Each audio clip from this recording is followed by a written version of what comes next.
여러분 안녕하세요. 도치경제입니다. 오늘은 포스코 인터내셔널의 사업보고서를 읽어보도록 하겠습니다.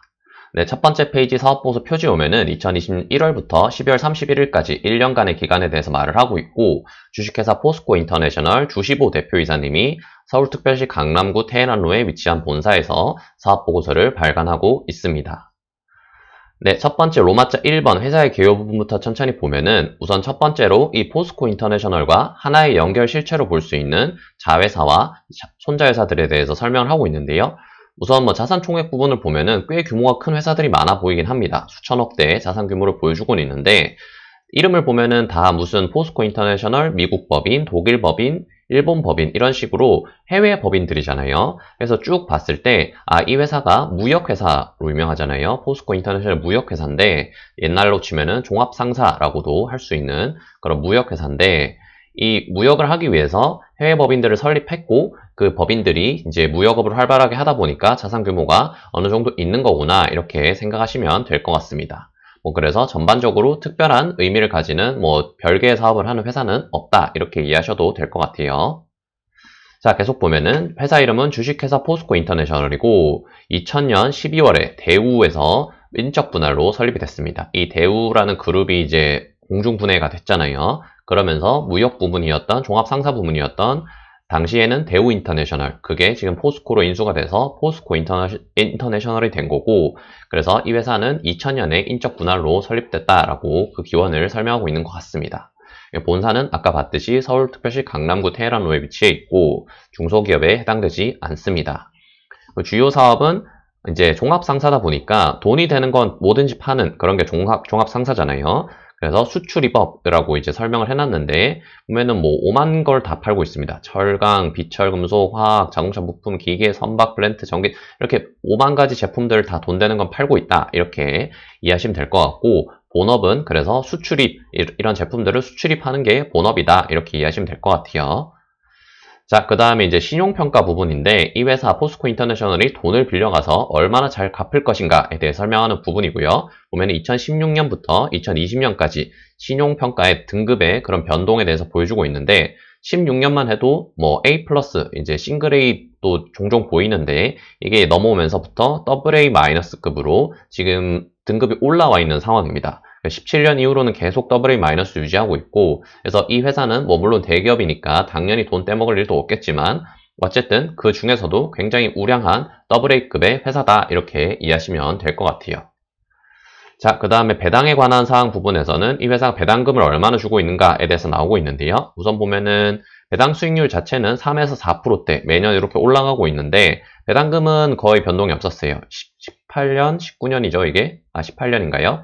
18년이고, 19년이고, 이게 20년인데, 18년에서 19년 올라갈 때 주당 100원 플러스 올려줬고, 20년은 동결인데도 배당 수익률이 올라갔다는 거는 주가가 조금 많이 빠졌었다, 이렇게 이해할 수 있을 것 같고, 배당 성향은 36, 41, 47. 그러니까 매년 이렇게 떨어지고 있는데, 그거는 배당금이 비슷한데 떨어지는 이유는 주당 순이익이 이렇게 늘어나고 있기 때문에 순익 대비 배당금을 그렇게 늘리진 않았다, 이렇게 이해할 수 있을 것 같습니다.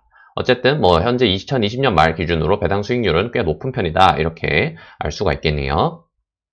자, 그 다음 로마자 2번 사업의 내용 부분에 왔습니다. 이 부분에서는 포스코 인터내셔널이 어떤 사업을 하고 있는가에 대해서 설명하고 있는 부분인데요. 크게 사업 부분을 세 가지로 나눠봤고, 무역 부분, 에너지 부분, 기타 부분 이렇게 나눠져 있고, 이 회사의 본업은 당연히 종합상사니까 무역 부문이겠죠. 그래서 연결 대상 자회사들도 굉장히 많이 위치하고 있는 걸 알 수가 있고, 주요 생산 및 판매 제품들은 아까 봤듯이 돈 되는 건 다 판다. 철강, 화학, 비철, 블렌트, 곡물, 면방, 오일팜 이런 것들을 다 팔고 있고, 그 다음에 에너지 부문은 이제 뒤에 다시 한번 나오겠지만, 매출은 적지만 순이익 규모가 크기 때문에 이렇게 부문을 따로 분리해 놓은 것으로 보입니다. 천연가스, 포스코 인터내셔널이 굉장히 유명한 게 미얀마의 천연가스 전이거든요. 그래서 이 천연가스가 주요 제품 중에 하나고, 그 외에 니켈, 유연탄, 인프라 이런 것들도 에너지 부분에서 관리를 하고 있다. 그리고 마지막 기타 부분에서는 호텔 사업과 임대 사업 같은 거를 하고 있다, 이렇게 이해하시면 될 것 같습니다. 자, 그 다음에 사업 부문별 요약 재무 현황에서 아까 이제 세 가지 사업 부문이 있다고 말씀드렸고, 무역 부문이 매출액 가장 크죠. 전체 뭐 연결 대상 조정이 있긴 하지만 대부분의 매출이 여기서 나오고 있습니다. 무역 부문에서 이제 오버해서 연결 조정을 감안하면은 거의 100% 매출이 여기서 무역 부문에서 나오고 있다. 이렇게 이해할 수 있을 것 같고, 그 다음에 에너지 부분에서는 매출이 한 1조 남짓, 기타 부분에서는 1조도 채 안 되는 한 8천억 정도가 매출을 기록하고 있는데, 여기서 매출액 비중으로 봤을 때는 무역 부문 압도적인 무역 회사다 이렇게 이해할 수 있는데, 법인세 차감전 순이익, 그러니까 이익 규모를 봤을 때는 무역 부분이 확 줄어들어요. 무역 부분이 이게 굉장히 줄죠. 800억밖에 못 버는 회사고 전체 순이익이 지금 3천억이 넘어가는데 이 중에 800억밖에 무역 부분에서 이익을 못 내고 있고 에너지 부분에서 나머지 이익을 다 내고 있다. 이렇게 이해할 수 있을 것 같습니다.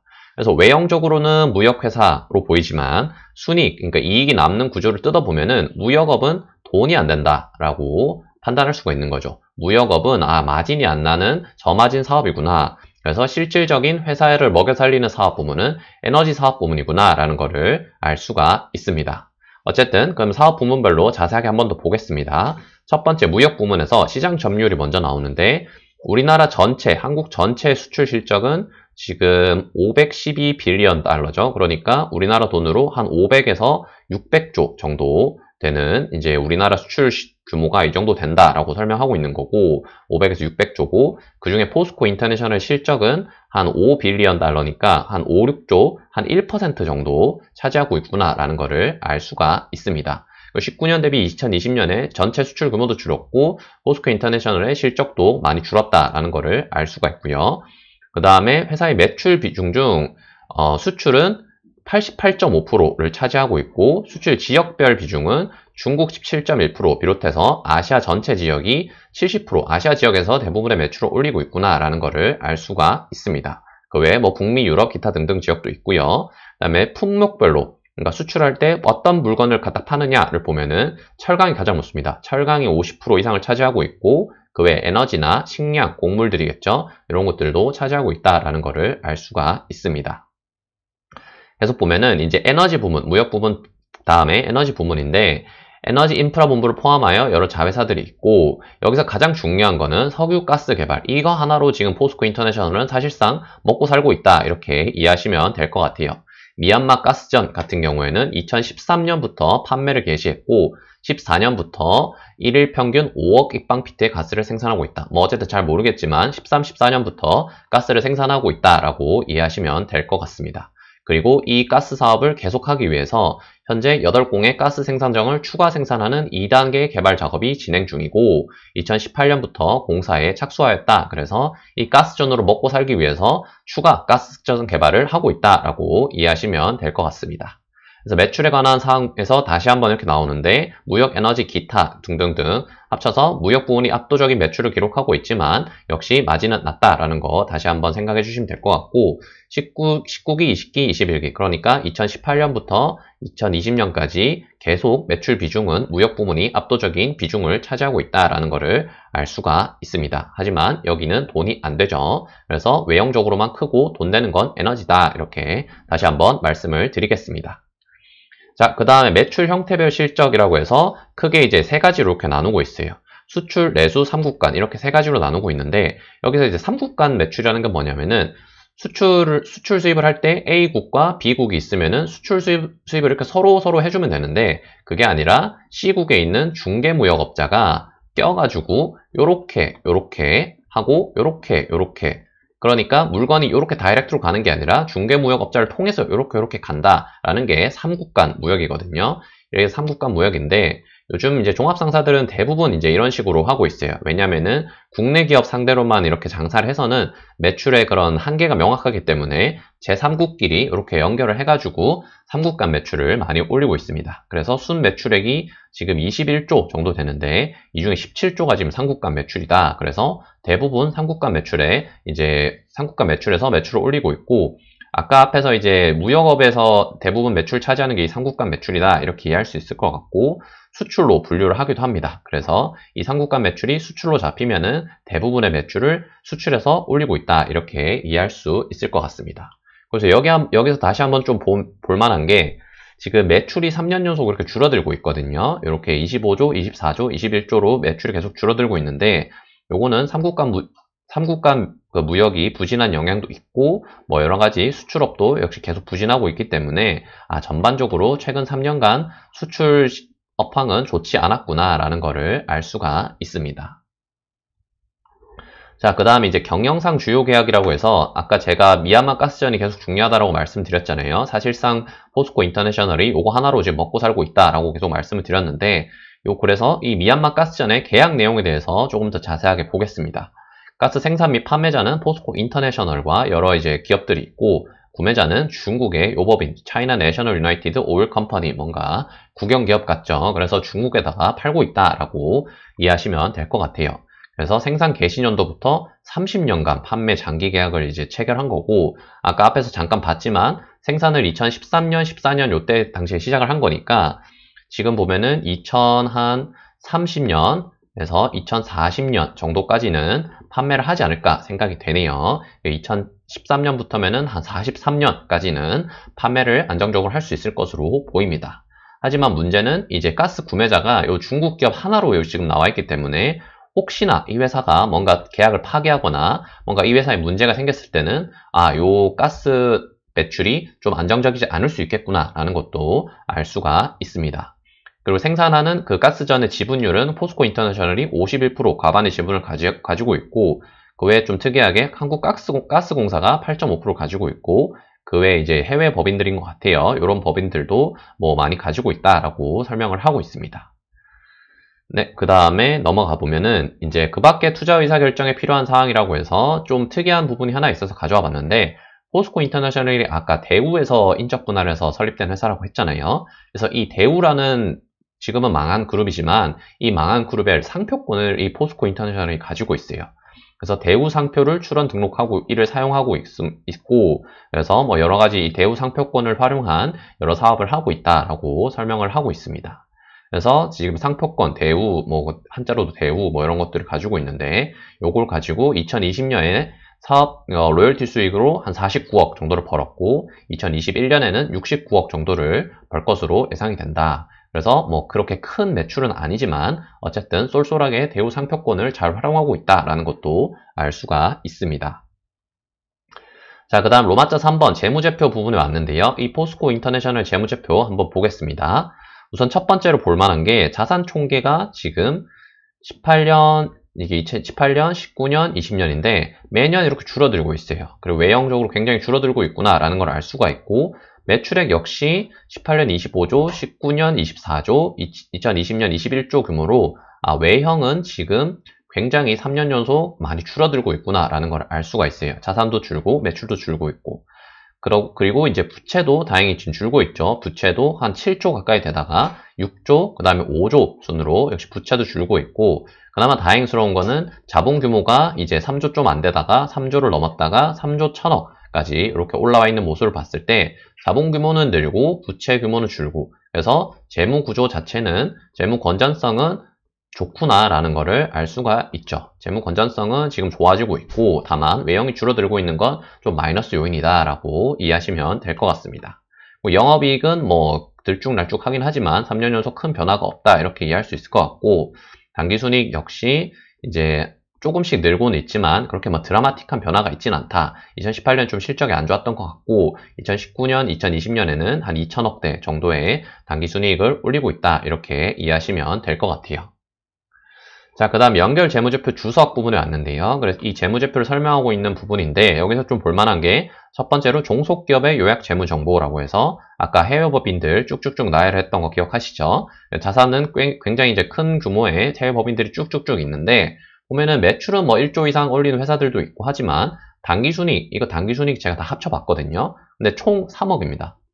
그래서 이게 당기순이익은 해외법인들이기 때문에 다 본사로 꽂고 있고 그렇게 당기순이익에 영향을 주는 자회사들은 없구나라고 이해하시면 될 것 같습니다. 그 다음에 지리적 부분으로 이제 매출이 어디서 발생하느냐에 대해서 이제 표로 이제 보여주고 있는데 아까 앞에서 아시아 지역이 한 70% 차지한다고 했잖아요. 그래서 뭐 국내 같은 경우에 한 3조, 중국 제외한 아시아 지역이 10조, 중국이 3조 이 정도라서 합치면은 대충 한 15조 이상 이렇게 차지하고 있는 것을 볼 수 있고 그래서 총 매출 21조 중에서 15조, 16조 정도를 아시아 지역에서 올리고 있다. 그리고 뭐 작년에도 비슷한 정도로 아시아 지역에서 매출을 주로 올리고 있다. 이런 거를 알 수가 있습니다. 그 다음에 수출을 할 때 어떤 제품을 주로 수출을 하느냐? 아까 철강이 50% 이상을 차지한다고 말씀드렸잖아요. 그래서 14조, 16조, 물론 이렇게 많이 업황이 꺾여서 줄긴 했지만, 이제 식량 소재 같은 것도 줄긴 했지만, 어쨌든 철강에 대한 의존도가 굉장히 높다. 그래서 이 철강 가격, 그리고 식량 소재 가격이 좀 오르면서 수출 전문 회사에 역량이 좀 필요할 때가 되면은, 이제 이 포스코 인터내셔널에 역량이 많이 필요함으로써 순이익이 많이 증가할 수 있겠죠. 그래서 지금 영상을 찍고 있는 2021년 여름 기준으로 철강 가격이 지금 치솟고 있거든요. 식량 소재 가격도 치솟고 있고, 그래서 이 치솟으면서 포스코 인터내셔널 실적이 좋아서 지금 많이 활자가 되고 있긴 한데, 어쨌든 철강 가격이 오르고 식량 소재 가격이 오르고 그 다음에 변동이 크면 클수록 이 무역 중개업자들의 입장에서는 먹을 게 많아지겠죠. 그래서 업황이 지금은 굉장히 좋다 이렇게 이해할 수 있을 것 같습니다. 하지만 일단 이 사업보고서 기준이 2020년 말 기준으로는 업황이 계속 3년 연속 다운되고 있는 그런 상황이다. 2021년 기준으로는 좀 올라가고 있다 이렇게 설명을 드릴 수 있겠네요. 자, 그 다음에 이제 코로나19의 영향 불확실성이라고 해서 또 한 단락 설명하고 있고, 미얀마 쿠데타의 불확실성, 이런 것도 설명을 하고 있는데, 결론은 뭐 합리적으로 추정할 수 없다. 그리고 영향을 재무제표에 반영하지 않았다. 이렇게 말을 하고 있어요. 미얀마 이거는 왜 설명하냐면은, 아까 그 가스전 있잖아요. 천연가스전. 이게 지금 미얀마에 위치하고 있기 때문에, 포스코 인터내셔널 입장에서는 좀 불확실성이 크다. 이렇게 설명할 수 있겠습니다. 자, 그 다음 로마자 7번 주주에 관한 사항 부분에 오면은 이 회사 포스코 인터내셔널은 포스코가 지금 인수해서 이름이 저렇게 바뀐 거기 때문에 지분율 62.9%를 포스코가 가지고 있다라는 걸 알 수가 있고요. 그 외에 뭐 포스코 교육재단, 포스코 NM 이런 부분들도 가지고 있고 주시보 대표이사님도 지분을 좀 가지고 있다라고 해서 총 특수강에 합치면은 63% 정도를 포스코 계열사들이 가지고 있습니다. 그 다음에 5% 이상 주주는 포스코 외에 뭐 국민연금이 없는 거 봤을 때 포스코가 유일한 5% 이상 주주고 뭐 국민연금은 여기 왠지는 모르겠지만 없네요. 그리고 소액주주 현황, 우리 같은 소액주주들이 한 4만 명 정도 되고 지분율로는 30% 정도를 차지하고 있다는 것도 알 수가 있습니다.